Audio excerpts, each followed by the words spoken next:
Break के बाद एक बार फिर से आप सभी का स्वागत है गुड लक टिप्स में। दर्शकों ब्रेक से पहले हमने 6 राशियों की बात की थी। चलिए अभी के लिए आगे बढ़ते हैं और जानते हैं तुला, वृश्चिक और धनु राशि के बारे में। तुला राशि वाले जो हमारे दर्शक हैं, आज दिन के फर्स्ट हाफ में कुछ प्रॉब्लम हो सकती है, परेशानी हो सकती है, लेकिन सेकंड हाफ, दिन का दूसरा भाग निश्चित तौर पे बेहतर रहेगा, अच्छा रहेगा।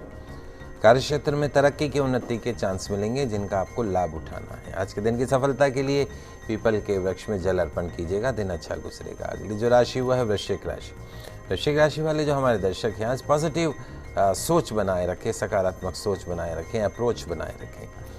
यदि किसी की बात को लेकर कुछ समय से आप तनाव में हैं तो ये समय उस बात को पीछे छोड़कर वर्तमान में जीने का है। किसी ने कुछ कह दिया, उसको पकड़ के नहीं बैठना, लिव दैट मैटर, छोड़ दीजिए उस बात को।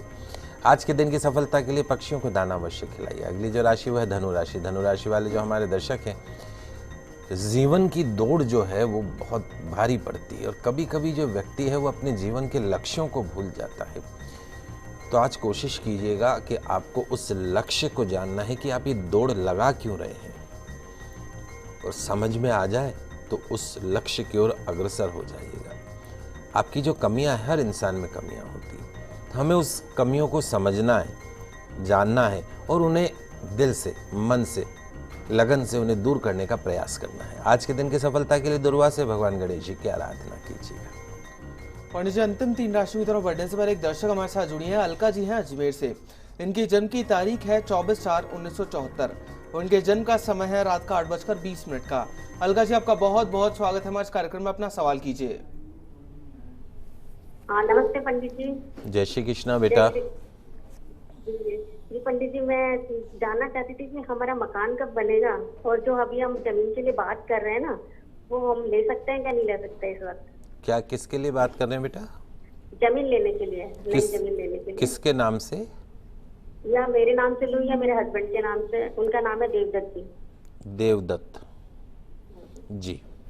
देखिए बेटा अलका, आपकी कुंडली बहुत अच्छी है। आपकी कुंडली में सूर्य उच्च का होके बैठा है, लेकिन प्रॉब्लम क्या है, आपके साथ में जन्म कुंडली में 2 समस्या हैं। एक तो बुध नीच का है आपकी जन्म कुंडली में, दूसरी शनि मंगल की युति बनी हुई है। कहीं ना कहीं आपके स्टार ये आपके ऊपर बहुत भारी पड़ते हैं।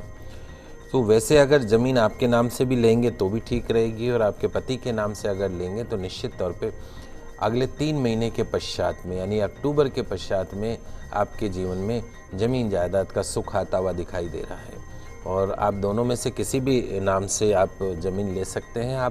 आपको ये करना है, एक तो आपके वज़न के बराबर गुड़ का दान करना है, दूसरा जब भी समय मिले योग्य आचार्य के निर्देशन में शनि मंगल की शांति करवा लीजिए, क्योंकि आपका जो शनि मंगल की जो युति है वो आपके जीवन में सुखों को रोक रही है। तो यदि आप पूर्ण रूप से सुख चाहते हैं तो एक बार किसी योग्य आचार्य के निर्देशन में खेजड़ी के पेड़ के नीचे या खेजड़ी के पेड़ के दंड के समक्ष शनि मंगल की शांति करवा लीजिएगा। अगले 3 महीने में जमीन जायदाद, गाड़ी घोड़ा, बंगला सबका योग बनता है। पंडित जी, अभी के लिए एक और दर्शक हमारे साथ जुड़ी हैं, श्यामलता जी हैं माउंट आबू से, जो कि अपनी पुत्री संध्या के लिए जानना चाहती हैं। संध्या की जन्म की तारीख है 25/8/1980 और जन्म का समय है सुबह का 4 बजे का। श्यामलता जी, आपका बहुत बहुत स्वागत है हमारे कार्यक्रम में, अपना सवाल कीजिए। जय श्री कृष्णा पंडित जी। जय श्री कृष्णा बेटा। आप बताना चाहती हूँ पंडित जी, मेरी बेटी के अभी 8-9 साल हो गए शादी को ना, कोई संतान का योग नहीं बन रहा है, और बना भी था एक बार जी। तो डॉक्टर ने कहा ये मन बुद्धि होगा जी। तो मतलब उसको नष्ट कर दिया था। तो आप बताइए कि इसका कब तक, ये मैं बहुत तकलीफ में हूँ जी।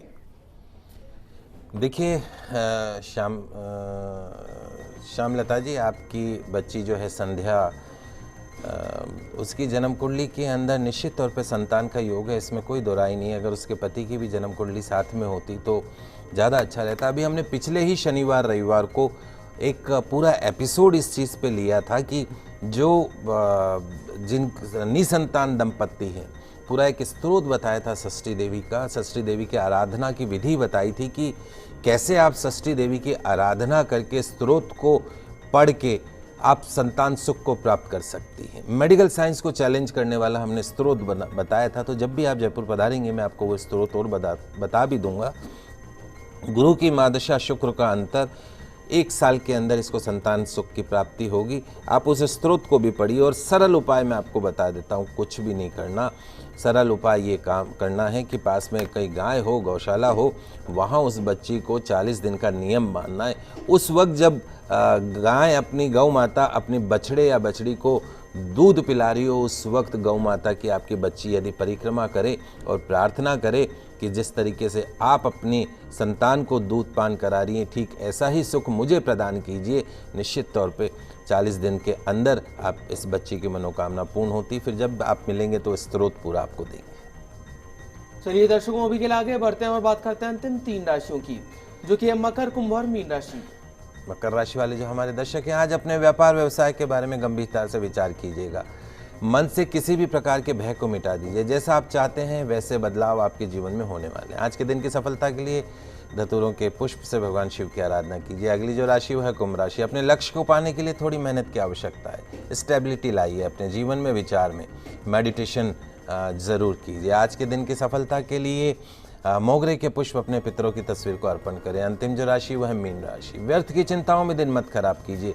जो भी वर्तमान है उसको स्वीकार कीजिए, क्योंकि वर्तमान से ही फ्यूचर बनता है। कानाफूसी मत कीजिएगा, अकारण की चर्चा मत कीजिएगा। आज के दिन की सफलता के लिए भांग चढ़ाइएगा शिवलिंग पे, दिन अच्छा गुजरेगा। तो दर्शकों, ये तो राशियों की बात हुई। चलिए अभी के लिए आगे बढ़ते हैं और पंडित जी से जान लेते हैं कि आज का गुड लक टिप क्या कुछ खास लेकर आया है आप सभी के लिए। दोस्तों, चिंता दुख का ही ऐसा रूप है जिससे तकरीबन हर इंसान हर रोज किसी न किसी तरीके से दो चार होता है। चिंता तन के साथ साथ मन और व्यवहार में बुरे बदलाव लाती है। यही कारण है कि चिंता को दूर रखने के लिए जरूरतों, अपेक्षा या उम्मीदों पर काबू रखना बेहतर उपाय है। अशांति और चिंता से बचने के लिए धार्मिक उपायों की बात होती है तो शास्त्रों में भगवान श्री गणेश चिंता हरण देवता के रूप में पूजनीय माने गए हैं। तो आज बुधवार के दिन भगवान श्री गणेश जी की पूजा करने से बेचैनी, व्यग्रता, कष्टों से निजात मिलती है। एक ऐसे गणेश मंत्र का स्मरण शुभ माना गया है जो कि आस्था और श्रद्धा से बोलने पर मन को भरोसा मिलता है, हौसला मिलता है, चिंताओं का अंत होता है। आइए जानते हैं बुधवार के दिन गणेश जी की सरल पूजा की सरल विधि, चिंताहरण मंत्र को। स्नान करके आराधना करनी है गणेश जी भगवान की। चंदन, अक्षत, पीले पुष्प, अबीर, गुलाल, सिंदूर चढ़ाने हैं। यथाशक्ति मोदक यानी लड्डू का भोग लगाना है। फिर आप इस मंत्र का जाप करना है जो मैं आपको बताने जा रहा हूँ। आप लिख लीजिए। किसी भी परेशानी के समय इस मंत्र का स्मरण कर सकते हैं। ओम नमो विघ्नहराय गंगणपते नमः। ओम नमो विघ्नहराय गंगणपते नमः। इस मंत्र का स्मरण कीजिएगा, जाप कीजिएगा, पूजा करके गणेश जी की आरती कीजिएगा, प्रसाद ग्रहण कीजिएगा, सभी चिंताओं से मुक्त हो जाएंगे। तो दर्शकों, हम आशा करते हैं कि हमारा प्रोग्राम आज आपको काफी पसंद आया होगा। पंडित जी, हमारे स्टूडियो में आने के लिए, दर्शकों की समस्याओं का समाधान करने के लिए आपका बहुत बहुत शुक्रिया। आप सभी का आज का दिन मंगलमय हो, शुभ हो। जय श्री कृष्णा, जय माता की, जय श्री हरि। तो अगर आप भी अपनी किसी भी समस्या का समाधान जानना चाहते हैं हमसे, तो आप भी हमें कॉल कर सकते हैं, आप हमें ईमेल भी कर सकते हैं। हमारा ईमेल आईडी है goodlucktips@firstindianews.com। दर्शकों, कल फिर मिलेंगे, तब तक के लिए खुश रहिए, अपना ख्याल रखिए, नमस्कार।